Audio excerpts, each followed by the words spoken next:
ጤና ይስጥልኝ የተከበራችሁና የተወዳችሁ የኢትዮኒውስ ቤተሰቦች እንደምናላችሁ የዕለቱ ዜና ውጃችን ነው ጀምሯል። አዳዲስና ወቅታዊ መረጃዎችን ማስደመጥ ጀምረናል። ኢትዮኒውስን ሰብስክራይብ በማድረግ ቤተሰቡን ጋብዛለሁ። በቅድሚያም አርዕስተ ዜናዎችን እነግራችኋለሁ። የብልጽግና አገዛዝ ከዩኒቨርሲቲ ታፍና ተወስዳ በደቡብ የተደፈረችን ወጣት ታሪክ እንዳይሰራጭ መከልከሉ አነጋጋሪ ሆኗል። አገዛዙ በኢቢኤስ ቴሌቪዥን ተላለፈውን የተማሪ ብርቱካን ተመስገን ታሪክ ከዩቲዩብ ያስነሳ ሲሆን በአሁኑ ሰዓት በርካቶች እየተነጋገሩበት ይገኛል። በተለያዩ ጊዜያት በአማራ ማንነታቸው ምክንያት ከደምቢ ዶሎና ሌሎች ዩኒቨርሲቲዎች ታግተው የተወሰዱ ተማሪዎች ጉዳይ አነጋጋሪ ሆኖ የቀጠለ መሆኑ ከተራካሪ እስከ ጠቅላይ ሚኒስትሩ እንዲሁም ከመቶ አለቃ እስከ ፊልድ ማርሻሉ እያዋሹበት ያሉ ጉዳይ መሆኑ ተጨማሪ አነጋጋሪ ሆኗል። በዚህ ላይ ተጨማሪ አዘጋጅተናል። በአማራ ክልል የፋኖ ኃይሎች ያወጁት ዘመቻ አንድነት ተከትሎ ዛሬም ለስድስተኛ ቀን ከፍተኛ ሰብአዊና ቁሳዊ ጉዳት የተመዘገበበት ውጊያ መቀጠሉ ታውቋል። የአማራ ፋኖ አንድነት በጎንደር ሰብሳቢ ሻለቃ ሀብቴ ወልዴ በኩላቸው ወንጀለኛና አምባገነን ሲሉ የጠሩትን አገዛዝ በጀግንነት እያፈራረስ ነው እንገኛለን ሲሉ አስታውቀዋል። አገዛዙ ዛሬ በተለያዩ አካባቢዎች የድሮን ቅኝት እያደረገ መሆኑን የገለጹት ደግሞ የኢትዮኒውስ የመረጃ ምንጮች ናቸው። የክልሉ ወቅታዊ ሁኔታ በተመለከተም ሪፖርት አዘጋጅተናል። ኤርትራና ግብጽ የቀይ ባህር ወሰን የሌላቸው ሀገራት ተሳትፎ እንደማይቀበሉ በድጋሚ ገለጹ። የግብጽ ፕሬዝዳንት አብዱል ፈታህ አልሲሲና የኤርትራው የውጭ ጉዳይ ሚኒስትር ኦስማን ሳላህ የቀይ ባህር ወሰን የሌላቸው ሀገራት ተሳትፎ እንደማይቀበሉ ዛሬም ግልጽ አድርገዋል። በተጨማሪም ቀይ ባህርን መጠበቅና ማስተዳደር በዋናነት የባህሩ ድንበር ተጋሪ ሀገራት ተግባር እንዲሆን አሳስቧል ነው የተባለው። ይህ በዋናነት ኢትዮጵያን የተመለከተ ነው። በዝርዝር ነው ያለን። የኦጋዴን ነጻነት ግንባር ኦብነግ የኢትዮጵያ ፌደራል መንግስት የሶማሌ ክልል የተፈጥሮ ሀብትን እየበዘበዘ ነው ሲል ወቀሰ። የኦብነግ ቃል አቀባይ የሆኑት አብዱል ቃድር ሐሰን ሂምንጎም ወይም ደግሞ አዳኒ ሄርሞንጌ አብዱል ጀሊል ሾው በተሰኘ ፕሮግራም ላይ ቀርበው የክልሉን ሀብት በተለያዩ ኃይሎች እየተዘረፈ ይገኛል፣ አገዛዙ ሙሉን አላከበረም ሲሉ ከሰዋል። በዝርዝር ነው ያለን። የብልጽግና አገዛዝ የቤንዚን ችርቻሮ ዋጋ ላይ ከፍተኛ ጭማሪ ማድረጉ አነጋጋሪ ሆኗል። ቤንዚን የችርቻሮ ዋጋ ላይ ተጨምረው 11 ብር ሲሆን በዚህ ዓመት 3 ጊዜ በተደረገው የዋጋ ማሻሻያም ቤንዚን ላይ የ30 ብር ጭማሪ ታይቷል። መንግስት በአገሪቱ የነዳጅ እጥረትና የጥቁር ገበያ ንግድ በተፋፋመበት ወቅት የቤንዚን ችርቻሮ ዋጋ ላይ በሊትር እስከ 11 ብር ጭማሪ ማድረጉም በርካቶችን አስደንግጧል። ተጨማሪ አለን። ተመልካቾቻችን ወደ ዝርዝሩ አልፋለሁ፣ አብራችሁ ይቆዩ። የብልጽግና አገዛዝ ከዩኒቨርሲቲ ታፍና ተወስዳ በደቡብ የተደፈረችን ወጣት ታሪክ እንዳይሰራጭ መከልከሉ አነጋጋሪ ሆኗል። አገዛዙ በኢቢኤስ ቴሌቪዥን የተላለፈውን የተማሪ ብርቱካን ተመስገን ታሪክ ከዩቲዩብ ያስነሳ ሲሆን በአሁኑ ሰዓት በርካቶች እየተነጋገሩበት ይገኛሉ። በተለያዩ ጊዜያት በአማራ ማንነታቸው ምክንያት ከደምቢ ዶሎ ታግተው የተወሰዱ ተማሪዎች ጉዳይ አነጋጋሪነቱ በመቀጠሉ ከተራካሪ እስከ ጠቅላይ ሚኒስትሩ ከመቶ አለቃ እስከ ፊልድ ማርሻሉ ውሸታቸውን እያሰራጩበት ከርመዋል። ባለፉት 5 ዓመታት የጉዳይ አነጋጋሪ የሆነ ሲሆን በትላንትናው ዕለት ደግሞ እንደ አዲስ የተነሳው በኢቢኤስ ቴሌቪዥን በቀረበው ፕሮግራም ምክንያት ነው። በትላንትናው ዕለት ኢቢኤስ ቴሌቪዥን በመዝናኛው ዝግጅቱ የወጣት ብርቱካን ተመስገን የህይወት ታሪክ ይዞ መጥቷል። በዚህ ታሪክ ውስጥ ወጣቷ ከድሃ ቤተሰብ ከአማራ ክልል ጎጃም ተነስታ ዩኒቨርሲቲ መማር ብትጀምርም ታግታ ተወስዳ የደረሰባትን አሰቃቂና የሰብአዊ ድርጊት ሰብሯት ለልመና መዳረጓን በኋላም ወደ አዲስ አበባ መጣ መለመን መጀመሯን ከዛ በኋላ በደቡብ ተደፍራ የወለደችው ልጅም የጤና መጓደል ያለበት መሆኑን በዚህም የተሻለ ህይወት ለምራት እንደምጥር በእንባ ታጅባ ስታስረዳ ቆይታለች። ታዲያ ከጓደኞቿ ጋር የደረሰባትን አሰቃቂ ሁኔታ ወደ ህዝብ መድረሱ በብዙዎች ዘንድ ጉዳዩን እንደ አዲስ አጀንዳ አድርጎታል። አገዛዙ ደግሞ ይህን ስርጭት ምክንያቱ ማድረግ ከኢቢኤስ ቴሌቪዥን የዩቲዩብ ቻናል ሀሳቡና አጠቃላይ ቀረጻው እንዲወርድ አድርጓል። ነገር ግን ብዙዎቹ ይህንን ጉዳይ እየተቀባበሉት ይገኛሉ። ተማሪዋ በደረሰባት ችግር ምክንያት ያሳለፈችውን ህይወት እያለቀሰች ስታስረዳ ታይታለች። እንዲሆነን ሁለት አካለ ስንኩል ማን ይቀበለናል አልኳት። ምክንያቱም ማንም ቢሆን እንደዚህ ደም እየፈሰሰ እንደዚህ ምድሩ ሁሉ ጨልሞብኝ ነገ ወዲያ የተሻለ ህይወት አገኛለሁ ብዬ ነገ ወዲያ ጥሩ ቦታ ደርሳለሁ ብዬ አሰብኩት ልጅ በቃ መጨረሻው እንደዚህ ሲያመር እንደዚህ ሲሆን በጣም ካፋኝ በቃ ለሁሉም በእነዚህና መሰል የአማራ ተወላጅ ተማሪዎችና መሰል እህት ወንድሞች ላይ የተፈጸመው ዘግናይ ወንጀል በሰዓቱ አነጋጋሪ የነበረ ሲሆን ዋነኛ የጉዳዩ ተዋናይ ሆኖ የተሳተፈው አገዛዙ የተለያዩ መረጃዎችን ሲያሰራጭም ነበር። የዛኔው የአብይ አህመድ አፈቀላጤና የኮሙኒኬሽን ኃላፊ ንጉስ ጥላውን ጥር 13 2012 ዓ.ም በኢቲቪ ቀርበው መግለጫ በሰጡበት ወቅትም እንዲህ ብለው ነበር። 21 ሴቶችንና 6 ወንዶችን በድምሩ 27 ተማሪዎች ውስጥ 21 ተማሪዎች ከእገታ አስለቀናል። ተማሪዎቹ በጤና በሰላም ከቤተሰቦቻቸው ጋር ተገናኝተዋል። ቀሪዎቹ 6 ተማሪዎችን ለማስለቀቅ ከፍተኛ ርብርብ ላይ ነበር ያሉት። ልጆቹም ህይወት አደጋ ላይ ሳይወድቅ በሰላማዊ ሁኔታ ማስለቀቅ ተገቢ በመሆኑና የመንግስትም ስራ ተቀዳሚ ተግባሩ ይሄንን ጉዳይ በሰላማዊ ሁኔታ መፍታት ስለሆነ ልጆቹንም ለወላጆቻቸውም ለሀገራቸውም በህይወት የማብቃት ስራና ኃላፊነት ስላለበት ከሀገር ሽማግሌዎች ከአካባቢው ወጣቶች የመከላከያ ሰራዊታችንና ሌሎች የጸጥታ መዋቅርንም ተሰማርቶ በሁሉም ረገድ ሰላማዊ በሆነ ሁኔታ ልጆቹ እንዲለቀቁ ለማድረግ ስራ ሲሰራ ቆይቷል። በዚህም ታግተው ከነበሩ ተማሪዎች ውስጥ 13 ሴቶችና 8 ወንዶች በድምሩ 21 ልጆች በሰላማዊ ሁኔታ ተለቀዋል። ምንም እንኳን አፈቀላጤውን ቢሉም ከቤተሰቦቻቸው የተቀላቀሉም ሆነ በሰላም የተለቀቁ አንድም ተማሪዎች በሰዓቱ አለመገኘቱ አፈቀላጤው ሐሰተኛ እንደሆኑ በሰዓቱ መነጋገሪያ ሆነው ነበር። በሌላ ቀን የቀውሱ ሊቀመንበርና ሀገሪቱን በእንደዚህ አይነት መድሎና ዘር መሰረት ያደረገ ጥቃት የሚንጧትና የሀገሪቱ መሪ አብይ አህመድ በፓርላማ ቀርበው ጥር 21 ቀን 2012 ዓ.ም ለተወካዮች ምክር ቤት ማብራሪያ ሲሰጡም ተማሪዎቹ ሁሉም መታገታቸውን እንጂ እኔ አግኝቻለሁ ያለ አካል አላገኘንም።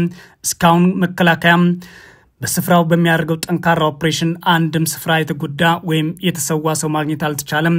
እኔ እገታውን ፈጽሜያለሁ ብሎ ኃላፊነት የሚወስድ ራሱን የገለጸ የተራጀ አካልም የለም። እናም ተማሪዎች ሁሉም በማለት ገልጸው ነበር። በሌላም ቀን ነው ዋሾ ጠቅላይ ሚኒስትር ስልካቸው የሚያሳየው ሲግናል አለ፣ አንድ ጎጃም ያሳያል፣ ይንቀሳቀሳሉ፣ ማየት አልቻለም። በሌላ ጊዜ ደግሞ ወደ ውጭ ሀገር ሄዶ ሊሆን ይችላል በማለት ተናግረው ነበር። እኒሁን ጠቅላይ ሚኒስትር ሐሳብ ተከትሎ 17 ሰዎች የደምቢ ዶሎ ተማሪዎችን በማገት ፍርድ ቤት ቀርበው እንደነበር ይታወሳል። ባለፈው ጥቅምት 2017 ደግሞ የሁሉም ፍጅት መሪና በጦር ኃይላቸው ጭምር ንጹሃን በማስደፈር በማስገደል በማስረሸን ከምድር እስከ ሰማይ የጠቃላይ የፍጅት ማሽኖችን በመጠቀም የሚታወቁት ፊልድ ማርሻል ብርሃኑ ጁላም በዚህ ጉዳይ ላይ እንዲህ ብለው ነበር። እኔ ያለኝ መረጃ ይሄ ነው። እየተገባሁ እየፈለግናቸው ባህር ዳር ነበሩ የታፈኑ ልጆች። አዎ ባህር ዳር ብዙ ጊዜ ቆይተዋል ሳናውቅኛ። ከዛ እኛ መረጃ ደርሶን ክትትል ስንጀምር ደግሞ አስወጧቸው። ከደምቢ ዶሎ ዩኒቨርሲቲ የታገቱ ተማሪዎችን ያፈነው በትግል ስሙ ፕላን ቢ ያለው ኃይል ነው የሚሉትና ይህ ፕላን ቢ ያለው ኃይል ነው የሚሉት ኃይል ደግሞ የፋኖን የሸኔ በግልጽ ያላብራሩትና አንዱን ሐሳብ ከሌላው የሚያቀላቅሉት ጫላን ካሸናፊ የሚያሰባጥሩት ፊልድ ማርሻሉ በአሁኑ ሰዓት ተማሪዎቹ የት እንዳሉ እናውቃለን፣ አሁን ላይ መረጃውን መናገር አልፈልግም በማለት እንዲሁ ተናግረዋል። ታዲያ አገዛዙ ሰራዊት አሰማርቶ ሴቶችን በደቦ የሚደፍርበት በትንድሚውን በሌላ መንገድ የገቡበትን እየተከታተለ ለወሊድ የገቡትን ጭምር በድሮን በተኙበት ከነጨቅላ ህፃናት የሚረሽንበት አልፎም ተርፎም በግላጭ የኛ ወንዶች የሚደፍሩት ሴቶችን ነው፣ የናንተ ሴቶች የተደፈሩት በወንዶች ነው፣ በሌላ ሊደፈሩ ይችላሉ በሚል በፓርላማ ጭምር የሚናገርበት ነው። በሚሊዮን የሚቆጠሩ ኢትዮጵያውያን ለልጆቻቸው ተደፍሮባቸው ተገድሎባቸው እንዲሁም አካል ጉዳተኛ ሆነባቸውና አራሻቸውን አጠው እያለቀሱ ይገኛሉ። ይህ በአብይ አህመድ ዘመን የቀጠለ ግፍ ነው። በአማራ ክልል የፋኖ ኃይሎች ያወጁት ዘመቻ አንድነት ተከትሎም ዛሬም ለስድስተኛ ቀን ከፍተኛ ሰብአዊና ቁሳዊ ጉዳት ተመዘገበበት ውጊያ ቀጥሏል። የአማራ ፋኖ አንድነት በጎንደር ሰብሳቢ ሻለቃ ሀብቴ ወልዴ በኩላቸው ወንጀለኛና አምባገነን ሲሉ የጠሩትን አገዛዝ በጀግንነት እያፈራረስ ነው እንገኛለን ሲሉ አስታውቀዋል። አገዛዙ ዛሬ በተለያዩ አካባቢዎች የድሮን ቅኝት እያደረገ መሆኑንም የገለጹት ደግሞ የኢትዮኒስ የመረጃ ምንጮች ናቸው። ስድስተኛ ቀኑን በያዘው ዘመቻ አንድነት ዛሬ መጋቢት 15 2017 ተምረት ከባህር ዳር ከተማ ቅርብ ርቀት በምትገኘው መራዊ የፋኖ ኃይሎች አገዛዝ ጦር ካምፕ ላይ ከባድ ጥቃት መሰንዘራቸው ታውቋል። በከተማዋ የአገዛዝ ጦር ሰፍሮ በሚገኝበት ቻይና ካምፕ በፋኖ ኃይሎች ጥቃት ተከፍቶ ከ30 በላይ ወታደሮች የሞትና የአካል ጉዳት ደርሶባቸዋል ሲሉ ነው የፋኖ የመረጃ ምንጮች የተናገሩት። በተመሳሳይ ወደ ቋሪት ወረዳ ለመግባት ለ2 ሳምንታት ያህል ብራዳማ የተባለ ተራራ አካባቢ በመስፈር ውጊያ ሲያደርግ የሰነበተው የአገዛዝ ጦር ዛሬ ሌሊቱን ከፋኖ ኃይሎች የደረሰበትን ጫና ተከትሎ አካባቢውን ጥሎ መሸሹን ነዋሪዎች ለኢትዮኒውስ ተናግረዋል። ወደ ቋሪት ወረዳ ለመግባት ካዴት በብር አዳማ ውጊያ የተከፈተው የአገዛዙ ኃይል መሸሸቱ ሲታወቅ፣ በሌላ አቅጣጫ በጅጋ ገነት አቦ በኩል የሚገኘው ጦር ግን አሁን ከፋኖ ኃይሎች ጋር ተፋጦ አካባቢው ውጥረት ላይ ነው ሲሉ ነዋሪዎች ተናግረዋል። በዛሬው ዕለት የፋኖ ኃይሎች ከባድ ጥቃት የከፈቱበት ሌላኛው አካባቢ ሰሜን አቸፈር ቀጠናም ሲሆን ይህ ለባህር ዳር ከተማ ቅርብ ርቀት የሚገኝ መሆኑ ታውቋል። ከንጋቱ 12 ሰዓት ጀምሮ በወረዳው ዋና ከተማ ሊበን በሚገኘው አገዛዝ ጦር ላይ የፋኖ ኃይሎች በከፈቱት ወታደራዊ እርምጃ ከ60 በላይ ወታደሮች የሞትና የአካል ጉዳት ደርሶባቸዋል ሲሉ የፋኖ ኃይሎች አስታውቀዋል።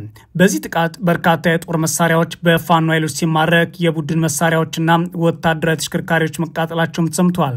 በሊበን አካባቢ ለተደረገው ውጊያ የአገዛዝ ጦር ከሁለት አቅጣጫ ማለትም ከዝህብስትና ጭምባ አካባቢዎች ኃይል ለመጨመር በሚንቀሳቀስበት ወቅት በፋኖ ኃይሎች የደፈጣ ጥቃት ተፈጽሞ በርካቶች መገደላቸውንም የአማራ ፋኖ በጎጃም አስታውቋል።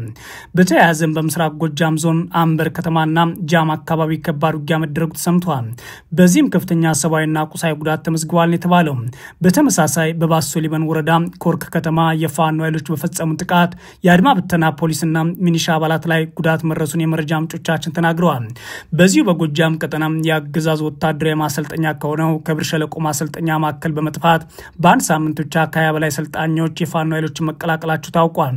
በተመሳሳይ ሌሎች የአገዛዙ የጦር አባላት ከጃዊ ወርቅ ሜዳ ካምፕ ጠፍተው ከነትጥቃቸው ፋኖን ተቀላቅለዋል ሲሉ የፋኖ የመረጃ ምንጮች ተናግረዋል። ዘመቻ አንድነት መጋቢት 10 2017 ዓ.ም የአማራ ፋኖ አንድነት በጎንደር፣ የአማራ ፋኖ በጎጃም፣ የአማራ ፋኖ በወሎ ቤተ አማራ፣ የአማራ ፋኖ በሸዋ በጋራ ማወጃቸው የሚታወቅ ሲሆን ዛሬ ከአመራሮቹ መካከል የሆኑት የአማራ ፋኖ አንድነት በጎንደር ሰብሳቢ ሀብቴ ወልዴ ወንጀለኛና አምባገነን ሲሉ የጠሩትን የብልጽግና አገዛዝ በጀግነት እያፈራረስ ነው እንገኛለን ሲሉ አስታውቀዋል። የፋኖ አመራሩ ሻለቃ ሀብቴ ወልዴ በዘመቻ አንድነት በአብይ አህመድ አገዛዝ ላይ ፋኖ ከፍተኛ ሰብአዊና ቁሳዊ ጉዳት እያረሰ ነው፣ እንዲሁም ነጻ መሬቶች እየተቆጣጠረ መሆኑ የሚታይ የሚዳሰስ ሀቅ ሆኗል ሲሉ በሰጡት መግለጫ አስታውቀዋል። ባለፉት የዘመቻ ቀናት ከወታደራዊ ድሎቻችን በላይ አንድነታችን የማይቀለበስበት የከፍታ ማማ ላይ እንዲደርስ የተደረገ መሆኑን ትልቁ ድል ነው ሲሉም ነው የፋኖ አመራሩ የተናገሩት። በዘመቻ አንድነት የተፍረከረከው የ4 ኪሎ ግቢ የአማራ ትግል በሌላ ሶስተኛ ወገን ያውም በግለሰብ እንደሚመራ አስመስሎ መሰረተ ቢስ ትርክት አሰራጭቷል ያሉት ሻለቃ ሀብቴ ወልዴ ሆኖም የአማራ ፋኖ ትግል በቁርጠኛ አስተዋይ ልጆች ተጸንሶ ተወልዶ አድጎ በምስራቅ አፍሪካ አዲስ የስበት አቅም የፈጠረ ትግል መሆኑን ለወገናችን እናረጋግጣለን ብለዋል። ስለሆነም የአማራ ፋኖ ትግል ትላንትም ዛሬም በመታወቁት ልጆቹም ፊት አውራሪነት የሚመራ ነው ያሉት አመራሩ ትግሉ በቆቅ ንቃትና በንስር ኃይል በቆራጥነት እየታገልን ቆይተናል፣ ነገም እንቀጥላለን ሲሉ አስታውቀዋል። የአማራ ፋኖ አንድነት በጎንደር ሰብሳቢ ሻለቃ ሀብቴ ያክለው አምባገነኑና ወንጀለኛው የአብይ አህመድ አገዛዝ በፍጹም ጀግንነት እያፈራረስ ነው እንገኛለን ሲሉ ተናግረዋል። በተያያዘም የፋኖ ኃይሎች ያውጅ ዘመቻ አንድነት ተከትሎ በሁሉም የክልሉ አካባቢዎች ውጊያ መቀጠሉ የታወቀ ሲሆን አገዛዙ በበኩሉ ቆቦ፣ ላሊበላ፣ ባህር ዳር ዙሪያ፣ አንኮበር፣ ቋሪት፣ ሞጣ፣ ደጋዳሞት፣ ቢቡኝ፣ ሰዴና ሌሎች አካባቢዎች የድሮን ቅኝት እያደረገ እንደሚገኝ የኢትዮኒውስ የመረጃ ምንጮች አመላክተዋል። በሌላ በኩል በክልሉ እየተደረገ በሚገኘው ጦርነት ምክንያት በሚሊዮን የሚቆጠሩ ተማሪዎች ከትምህርት ገበታ ውጭ ሆነዋል ሲል የአገዛዙ ባለስልጣን ተናግሯል። በጸጥታ ችግር ምክንያት ከ7.2 ሚሊዮን በላይ ተማሪዎች ወደ ትምህርት ገበታ አልተመለሱም ያለው የአገዛዙ ትምህርት ሚኒስቴር ፕሮፌሰር ብርሃኑ ነጋ ሲሆኑ አቶ አረጋ በበኩላቸው በክልሉ በጸጥታ ችግር ምክንያት በዘንድሮ የትምህርት ዘመን 7 ሚሊዮን ተማሪዎች መዝግቦ ለማስተማር ቢታቀድም የተመዘገቡ ተማሪዎች ግን 2.8 ብቻ ናቸው ሲሉ መናገራቸው ይታወሳል። ኤርትራና ግብጽ የቀይ ባህር ወሰን የሌሎች ሀገራትን ተሳትፎ እንደማይቀበሉ አስታወቁ። የግብጽ ፕሬዝዳንት አብዱል ፈታህ አልሲና የኤርትራ ውጭ ጉዳይ ሚኒስትር ኦስማን ሳላህ የቀይ ባህር ወሰን የሌላቸው ሀገራት ተሳትፎ እንደማይቀበሉ የገለጹ ሲሆን በተጨማሪም ቀይ ባህር መጠበቅና ማስተዳደር በዋናነት የባህሩ ድንበር ተጋሪ ሀገራት ተግባር ይሆናል ብለዋል። ሁለቱ ባለስልጣናት ይህን የገለጹት ትላንት መጋቢት 14 ቀን 2017 ዓ.ም በካይሮ በቀጠና መረጋጋት ጉዳይ ለሶማሊያ ድጋፍ በሚያደርጉበት መንገድ ስለ ሱዳን ወቅታዊ ሁኔታና ስለ ቀይ ባህር ደህንነት ዙሪያ በመከሩበት ወቅት መሆኑን የግብጽ መገናኛ ብዙሃን ዘግበዋል። የኤርትራ ውጭ ጉዳይ ሚኒስትር ኦስማን ሳላ ከፕሬዝዳንት ኢሳያስ አፈወርቂ የተላከ መልእክት ለግብጽ ፕሬዝዳንት አልሲ መስጠታቸውን የጠቆሙ ዘገባዎቹም የፕሬዝዳንት ኢሳያስ መልእክት በሁለቱ ሀገራት ሁለትዮሽ ግንኙነትና የጋራ በሆኑ አስፈላጊ ጉዳዮች ላይ ያተኮረ ነው ብለዋል። ታዲያ ይህ ውይይት እየተካሄደ ያለው የብልጽግናው አገዛዝ አብይ አህመድ ወደ ቀይ ባህር በኃይልም ሆነ በሰላም ገባ ቀርባለሁ በሚልበት ወቅት ነው። በውይይቱ ወቅት ታዲያ የግብጽ ውጭ ጉዳይ ሚኒስትር ባድር አብዱላቲና የሀገሪቱ የደህንነት ሹም ሜጀር ጀነራል ሐሰን ራሺድ መገኘታቸውን ዘገባዎች አመላክተዋል። የኦስማን ሳላና አልሲ ውይይት በዋናነት ያተኮረው በአፍሪካ ቀን ዙሪያ ነበር ሲሉ ቃል አቀባያቸው መሐመድ ኤልሻናዊ ገልጸዋል። ሶማሊያ ለማገዝ ሁለቱ ሀገራት ቁርጠኛ መሆናቸውን በውይይት ተገልጿል ብለዋል። በሱዳን ሰላምና መረጋጋት ለማስፈን ሁለቱ ባለስልጣናት መከራቸውን ቃል አቀባዩ መሐመድ ኤልሻናዊ አስታውቋል። የኢሳያስ አፈወርቂ አሰራርና የግብጽ አስተዳደር በሱዳን የአብዱል ፈታህ አልቡራንን ኃይል ሲደግፍ የአብይ አህመድ አስተዳደር ደግሞ ከአረብ ኤምሬትስ ጋር በመሆን የአማጺውን ጃንጆይድ ሚኒሻ መሪ እንዲሁም አርኤስኤፍ ኃይሎችን መደገፋቸው ይታወቃል። ታዲያ ቀይ ባህር መጠበቅና ማስተዳደር በዋናነት የባህር ድንበር ተጋሪ ሀገራት ተግባር እንዲሆን አልሲሲና ሳላ መክረዋል የተባለ ሲሆን የቀይ ባህር ወሰን የሌላቸው ሀገራት ተሳትፎ እንደማይቀበሉም ገልጿል ሲሉ የግብጽ ፕሬዝዳንት ቃል አቀባይ መናገራቸውን ዘገባዎቹ አስካተዋል። የብልጽግናው ጠቅላይ ሚኒስትር አብይ አህመድ ባሳለፍነው ሳምንት ከህዝብ ተወካዮች ምክር ቤት አባላት ለቀረቡላቸው ጥያቄ ምላሽ ሰጡ። ከኤርትራ መንግስት ጋር ግጭት ይፈጠራል የሚል ስሞታዎች ይሰማል። ኢትዮጵያ ለቀይ ባህር ስትል ኤርትራን የመውረር ፍላጎት የላትም ማለታቸውን የተመለከተ ዘገባ ቀርቧል። አክሎም ኢትዮጵያ ያላት ፍላጎት እንነጋገር ነው፣ ሰጥቶ መቀበል ባለበት በገበያና ህዝባችን በሚጠቅም መልክ ይህንን ችግር እልባት እናበጅለት እንወያይ እንጂ እንዋጋ አላልንም ሲሉ ተደምጧል። በትላንትናው ዕለት የተለቀቀው የቪዲዮ እንደሚያሳየውና በአዋሽ አርባ ሜካናይዝድ ኃይል ሲመርቁ ፊልድ ማርሻል ብርሃኑ ጁላ ተናገሩት የተባለው ደግሞ ከቀይ ባህር እንድርቅ የተደረግነው በራሳችን ችግር ነው። አሁን በኋላ ሁሌ እየተወረርነን ክተታና ውጅም ራሳችንም እርምጃ እንወስዳለን ሲሉ ተደምጠዋል። የቀይ ባህር ፍላጎታችን ከኤርትራ፣ ከሶማሊያ፣ ከግብጽ፣ ከኬንያ የሚያጣላ የሚያዋጋ መሆን የለበትም የሚሉት አብይ አህመድ በተቃራኒው ግን የቅርብ ሰዎቻቸው ከኤርትራም ሆነ ከሶማሊያ ጋር ጸብ እንደሚያስፈልግና ለአንዴና ለመጨረሻ በኃይል ቀይ ባህር መግባት እንደሚያስፈልግ እየተናገሩ ይገኛሉ። በተመሳሳይ ባሳለፍነው ወር መገባደጃ የካቲት 30 2017 ዓ.ም የኤርትራ ውጭ ጉዳይ ሚኒስትር ኦስማን ሳላ ወደ ሪያድ በማቅናት የፕሬዝዳንት ኢሳያስ መልእክት ለሳውዲ አረቢያ አልጋ ወራሽ ቢን ሳልማን ማድረሳቸውን የአገሪቱ የማስታወቂያ ሚኒስቴር መረጃ ያሳያል። ኤርትራም ኢትዮጵያ በዲፕሎማሲ ወይም በወታደራዊ ኃይል የባህር መዳረሻና የባህር ኃይል ቤዝ የማግኘት የተሳተና ጊዜ ያለፈበት ምኞት ግራ አጋቢ ነው ስትል ገልጻ ዓለም አቀፉ ማህበረሰብ ኢትዮጵያ ጎረቤቶቿ ሉዓላዊነትና የግዛት አንድነት እንድታከብር ግፊት እንዲያደርግ ማሳሰቧን የተመለከተ ዘገባ መስራታችን ይታወቃል። የኦጋዴን ነጻነት ግንባር ኦብነግ በኢትዮጵያ የፌደራል መንግስት የሶማሌ ክልል የተፈጥሮ ሀብትን እየበዘበዘ ነው ሲል ወቀሳ ቀረበ። የኦብነግ ቃል አቀባይ የሆኑት አብዱልቃድር ሐሰን ሄርሞንጌ ወይም አዳኒ ሄርሞንጌ በትላንትናው ዕለት ከአንድ ሚዲያ ጋር ባደረጉት ንግግር ሲናገሩ የተኩስ አቁም ስምምነት ያደረገው በሶማሌ ክልል ውስጥ ኦብነግ ድርሻ እንዲኖረው በሚል እንደነበረ ጠቅሰዋል። የክልሉ መንግስትና ኦብነግ ጥምረት ሆነው የነዋሪውን መብት የማስከበር ስራ እንዲያከናውኑ ስምምነት ላይ ደርሰን ነበር የሚሉት ቃል አቀባዩ፣ ይሁንና በፕሬዝዳንት ሙስጠፌ መሐመድ ኦመር የሚመራ ክልሉን የሚያስተዳድረው መንግስት በአዲስ አበባ የሚገኘው የፌደራል መንግስት ወኪል ሆኖ እየሰራ ይገኛል ይላሉ። በኢትዮጵያ የሚገኘው የሶማሌ ህዝብ መብት አሁንም በፌደራል መንግስቱ ፍላጎት ላይ መመስረቱን ጠቅሰዋል። አዳኒ ሄርሞንጌ መግለጫቸውን በመቀጠልኛ ጠመንጃችን የጣለው መብታችንን ከክልሉ መንግስት ጋር ሆነን እናስከብራለን በሚል ዓላማ ነበር። ባደረግነው ስምምነት የኢትዮጵያ እጅ እንወድቃለን የሚል አልነበረም። አሁን ግን ባልተጠበቀ ሁኔታ ስምምነቱ ተጥሷል ይላሉ። ከጅምሩ ትጥቅ መፍታት አሁን ጸጸት ይሰማቸዋል ወይ የሚል ጥያቄ ቀርበላቸው ቃል አቀባዩ የሰላም ስምምነቱ ካልተከበረ መልሰው ትጥቅ እንደሚያነሱ የሚገልጽ መልስ ሰጥተዋል። ንግግራቸውን ሲቀጥሉም ባለፉት 6 ዓመታት በክልሉ ውስጥ ሰላም ከመስፈኑ ውጪ ምንም አይነት እውነተኛ ፖለቲካ፣ ማህበራዊ ኢኮኖሚያዊ ልማት አልተደረገም ያሉት ቃል አቀባዩ የሶማሌ ክልል ፕሬዝዳንት ሆነው የሚመሩትን አስተዳድሩን አመጣው የሚባለው እድገት ውሸት ነው ይላሉ። ቃል አቀባዩ ጨምረውም በቅርቡ በክልሉ መንግስትና በቻይናው ፖሊ ጂሲኤል መካከል የኦጋዴን አካባቢ ያለውን የነዳጅ ክምችት ለማውጣት በሚል የተደረገውን ስምምነትና ውል ተቃውመዋል ብለዋል። ንግግሩ ከፌደራል መንግስት በመጣ ትዕዛዝ መካሄድ አስረድተው በጉዳዩ ላይ ኦብነግ መምከር እንደሚገባውም አሳስቧል።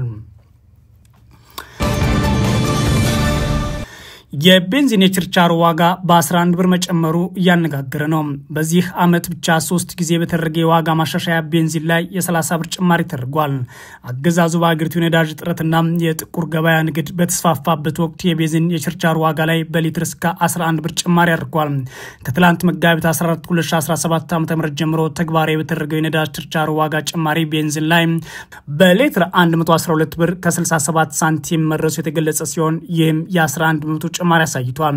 እንዲሁም የናፍጣ ኬሮሲን ዋጋ በሊትር 107 ብር ከ93 ሳንቲም የደረሰ ሲሆን የ9 በመቶ ጭማሪ ማሳየቱ ተመላክቷል።